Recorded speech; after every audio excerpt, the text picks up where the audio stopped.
Hi guys, welcome back to my channel zero oil cooking. ನಾನು ನಿಮ್ಮನೆ ಹುಡುಗಿ ಜಯಪ್ರದ. ನಮ್ಮ ಮನೆ ಅಡುಗೆ ಮನೆಯಲ್ಲಿದೆ ನಮ್ಮ ಎಲ್ಲ ರೋಗಗಳಿಗೂ ರಾಮಬಾಣ. ನಾವು ಮಾಡೋ ಪ್ರತಿಯೊಂದು ಅಡುಗೆ ನಮ್ಮ ದೇಹದ ಆರೋಗ್ಯ ಸ್ಥಿತಿಯನ್ನು ಸುಧಾರಿಸುತ್ತೆ. ಹಾಗಾದರೆ ನಾನು ನಿಮ್ಮ ಮುಂದೆ ಬರ್ತಾ ಇದ್ದೀನಿ ಪ್ರತಿಯೊಂದು ದಿನ ಎಣ್ಣೆ ಇಲ್ಲದೆ ಯಾವ ರೀತಿ ಅಡುಗೆಗಳನ್ನು ಮಾಡಬೇಕು ಅಂತ ತಿಳ್ಕೊಳ್ಳೋಕ್ಕೆ ನೀವು ನನ್ನ ಚಾನಲ್ನ ಸಬ್ಸ್ಕ್ರೈಬ್ ಮಾಡಿ.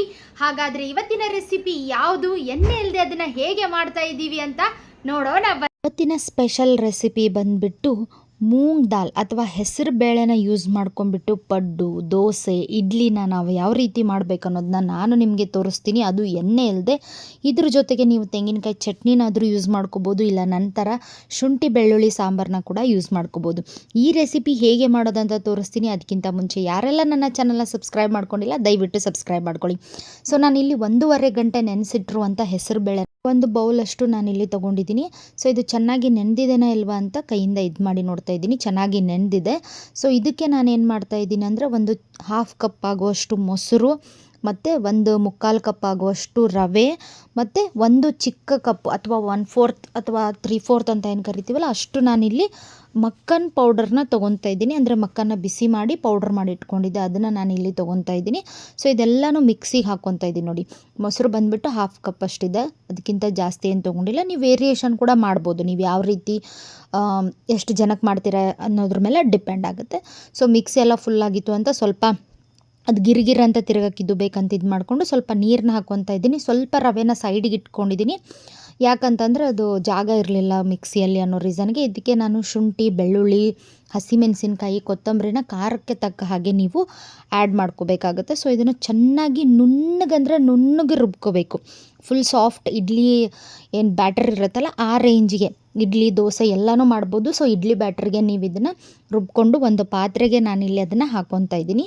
ಇಲ್ಲಿ ಒಂದು ಟಿಪ್ನ ನೀವೇನು ಫಾಲೋ ಮಾಡಬೇಕಂದ್ರೆ, ಸಾಫ್ಟ್ ಆಗೋಕ್ಕೆ ಫಸ್ಟು ಇದನ್ನು ಮಿಕ್ಸಿಯಿಂದ ತೊಗೊಂಡ್ಮೇಲೆ ಕಂಟಿನ್ಯೂಸ್ 5 ಮಿನಿಟ್ಸ್ ಇದನ್ನು ಈ ಥರ ವಿಸ್ಕ್ ಮಾಡಬೇಕು, ತಿರುಗಿಸ್ತಾ ಇರಬೇಕು. ಅವಾಗ ಏನಾಗುತ್ತೆ, ಕಲರ್ ಬಂದುಬಿಟ್ಟು ಲೈಟ್ ಆಗುತ್ತೆ. ಸ್ವಲ್ಪ ಯೆಲ್ಲೋ ಕಲರ್ ಇರೋದೇನಾಗುತ್ತೆ, ಸ್ವಲ್ಪ ತಿಳಿ ಯೆಲ್ಲೋ ಕಲರ್ಗೆ ಅದು ಚೇಂಜ್ ಆಗುತ್ತೆ. ಸೊ ಅದಾದಮೇಲೆ ನಾನು ಇಲ್ಲೇನು ಮಾಡ್ತಾಯಿದ್ದೀನಿ, ಸ್ವೀಟ್ ಕಾರ್ನ್ ಹಾಕ್ಕೊತಾ ಇದ್ದೀನಿ, ಅದ್ರ ಜೊತೆಗೆ ಗೋಬಿ ಕೂಡ ಹಾಕ್ಕೊಂಡಿದ್ದೀನಿ, ಮತ್ತು ಈರುಳ್ಳಿ, ನಿಮಗೆ ಇಷ್ಟ ಆಗಿರುವಂಥ ತರಕಾರಿಗಳನ್ನ ಆ್ಯಡ್ ಮಾಡ್ಕೋಬೋದು. ನಾನು ಇಲ್ಲಿ ಕ್ಯಾರೆಟ್ ಕೂಡ ಆ್ಯಡ್ ಮಾಡ್ಕೊಂಡಿದ್ದೀನಿ, ಆಮೇಲೆ ದಪ್ಪ ಮೆಣಸಿನ್ಕಾಯಿನ ಆ್ಯಡ್ ಮಾಡ್ಕೊಂಡಿದ್ದೀನಿ. ಸೊ ನಿಮ್ಮ ಮನೇಲಿ ನೀವು ಯಾವ ವೆಜಿಟೇಬಲ್ಸ್ನ ಜಾಸ್ತಿ ತಿಂತೀರಾ ಅಥವಾ ಮಕ್ಕಳು ಯಾವುದನ್ನು ತಿನ್ನಲ್ಲ ಅದನ್ನು ಆ್ಯಡ್ ಮಾಡ್ಕೊಳ್ಳಿ. ಸೊ ಅವಾಗ ಇನ್ನೂ ಚೆನ್ನಾಗಿ ತಿಂತಾರೆ. ಸೊ ಇದನ್ನೆಲ್ಲ ಹಾಕ್ಕೊಂಡ್ಬಿಟ್ಟು ಚೆನ್ನಾಗಿ ನಾನಿಲ್ಲಿ ಮಿಕ್ಸ್ ಮಾಡ್ಕೊತಾ ಇದ್ದೀನಿ. ಒಂದು 2 to 3 ಮಿನಿಟ್ಸ್ ಚೆನ್ನಾಗಿ ಮಿಕ್ಸ್ ಮಾಡ್ಕೋಬೇಕದು.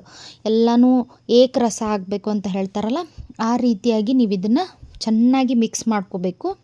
ಆಮೇಲೆ ಇದಕ್ಕೆ ನೀವು ರುಚಿಗೆ ತಕ್ಕಷ್ಟು ಉಪ್ಪನ್ನು ಹಾಕ್ಕೊಳ್ಳಿ. ನೋಡಿ, ಚೆನ್ನಾಗಿ ಮಿಕ್ಸ್ ಆದಮೇಲೆ ಉಪ್ಪನ್ನ ಆ್ಯಡ್ ಮಾಡ್ಕೊಳ್ಳಿ, ಇಲ್ಲಾಂದರೆ ಉಪ್ಪು ಒಂದೇ ಕಡೆ ಆಗಿಬಿಡುತ್ತೆ, ಬಿಕಾಸ್ ತರಕಾರಿ ಮೇಲೆ ಹಾಕ್ತೀವಲ್ಲ ಅದರಿಂದ. ಆಮೇಲೆ ಇಲ್ಲಿ ಇನ್ನೊಂದು ಟಿಪ್ನ ನೀವೇನು ಫಾಲೋ ಮಾಡಬೇಕಂದ್ರೆ, ನಿಮ್ಮ ಹತ್ರ ಬೇಕಿಂಗ್ ಸೋಡಾ ಇದ್ದರೆ ನೀವು ಬೇಕಿಂಗ್ ಸೋಡಾ ಹಾಕ್ಕೊಳ್ಳಿ. ಬೇಕಿಂಗ್ ಸೋಡಾ ಇಲ್ಲ ಅಂತ ಅಂದರೆ ಏನೋನ 1 ಟೀ ಸ್ಪೂನಷ್ಟು ಹಾಕ್ಕೊಂಡು ನೀರು ಹಾಕ್ಕೊಂಡು ಬೇಗ ಅದು ನೊರೆ ಇದನ್ನಾಗೋ ಅಷ್ಟರಲ್ಲೇ ನೀವು ಅದನ್ನ ಚೆನ್ನಾಗಿ ಮಿಕ್ಸ್ ಮಾಡ್ಕೋಬೇಕು. ಇದರಿಂದ ಏನಾಗುತ್ತೆ, ಇಡ್ಲಿ, ದೋಸೆ, ಪಡ್ಡು ಎಲ್ಲನೂ ಫುಲ್ ಸಾಫ್ಟಾಗಿ ಬರುತ್ತೆ. ಆಮೇಲೆ ಇದನ್ನ ಒಂದು 5 ಮಿನಿಟ್ಸ್ ರೆಸ್ಟಿಗೆ ಇಡೋಣ. ಅಷ್ಟರಲ್ಲಿ ನಾನು ಏನು ಮಾಡ್ತೀನಿ, ಇಡ್ಲಿಗೆಲ್ಲ ನೀರನ್ನು ಬಿಸಿ ಮಾಡೋಕೆ ಇಟ್ಕೊತೀನಿ, ಬಿಕಾಸ್ ಸ್ಟೀಮ್ ಮಾಡಬೇಕಲ್ವ.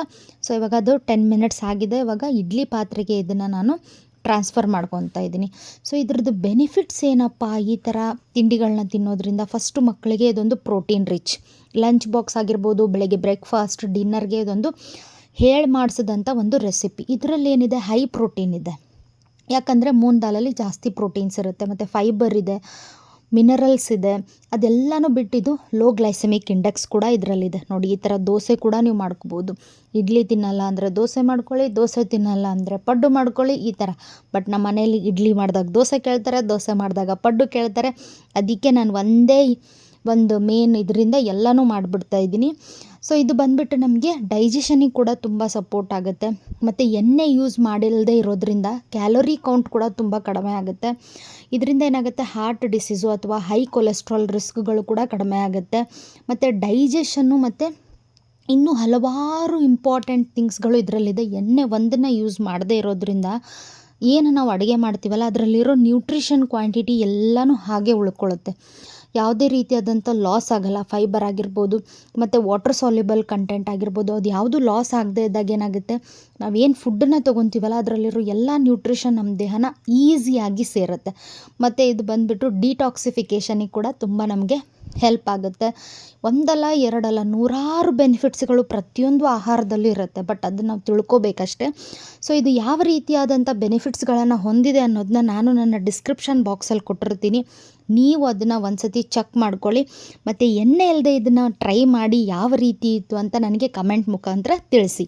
ಸೊ ನೋಡಿ, ಇಲ್ಲಿ ಉತ್ತಪ್ಪ ಅನ್ಬೋದು ಅಥವಾ ಚಿಕ್ಕ ದೋಸೆ ಅನ್ಬೋದು, ಅದನ್ನು ನಾನಿಲ್ಲಿ ರೆಡಿ ಮಾಡ್ಕೊಂಡಿದ್ದೆ. ಸೊ ನನ್ನ ಮಗಳಿಗೆ ಸರ್ವ್ ಮಾಡೋಕ್ಕೋಸ್ಕರ ಸ್ವಲ್ಪ ಅದೇನೋ ಶುಂಠಿ ಬೆಳ್ಳುಳ್ಳಿ ಸಾರು ಮಾಡ್ಕೊಂಡಿದ್ವಲ್ಲ ಅದ್ರ ಮೇಲೆ ಸ್ವಲ್ಪ ತುಪ್ಪ ಹಾಕಿದ್ದೀನಿ. ಸೊ ಮತ್ತು ನಾನು ಈ ಶುಂಠಿ ಬೆಳ್ಳುಳ್ಳಿ ಸಾಂಬಾರನ್ನ ಯಾವ ರೀತಿ ಮಾಡೋದಂತ ಆಲ್ರೆಡಿ ನನ್ನ ಪ್ರೀವಿಯಸ್ ವೀಡಿಯೋದಲ್ಲಿ ತೋರಿಸಿದ್ದೀನಿ, ಚೆಕ್ ಮಾಡ್ಕೊಳ್ಳಿ ನೀವು. ನೋಡಿ ಎಷ್ಟು ಸಾಫ್ಟಾಗಿ ಬಂದಿದೆ ಅಂದರೆ, ನೀವು ಮಧ್ಯಾಹ್ನ ಅಥವಾ ಸಾಯಂಕಾಲದವರೆಗೂ ಇಟ್ಟರು ಕೂಡ ಈ ಸಾಫ್ಟ್ನೆಸ್ ಏನೂ ಆಗೋಲ್ಲ. ಇದಕ್ಕೆ ಎಣ್ಣೆ ಹಾಕಬೇಕು, ತುಪ್ಪ ಹಾಕಬೇಕು, ಆವಾಗ ಸಾಫ್ಟ್ ಆಗುತ್ತೆ ಅಂತ ಏನೂ ರೂಲ್ಸ್ ಇಲ್ಲ. ಸಖತ್ತಾಗಿ ಟೇಸ್ಟಿಯಾಗಿ ಬರುತ್ತೆ. ಪಡ್ಡು ಕೂಡ ಮೇಲೆ ಕ್ರಿಸ್ಪಿಯಾಗಿರುತ್ತೆ, ಒಳಗಡೆ ಸಾಫ್ಟ್ ಸೂಪರ್ ಟೇಸ್ಟ್ ಆಗಿರುತ್ತೆ.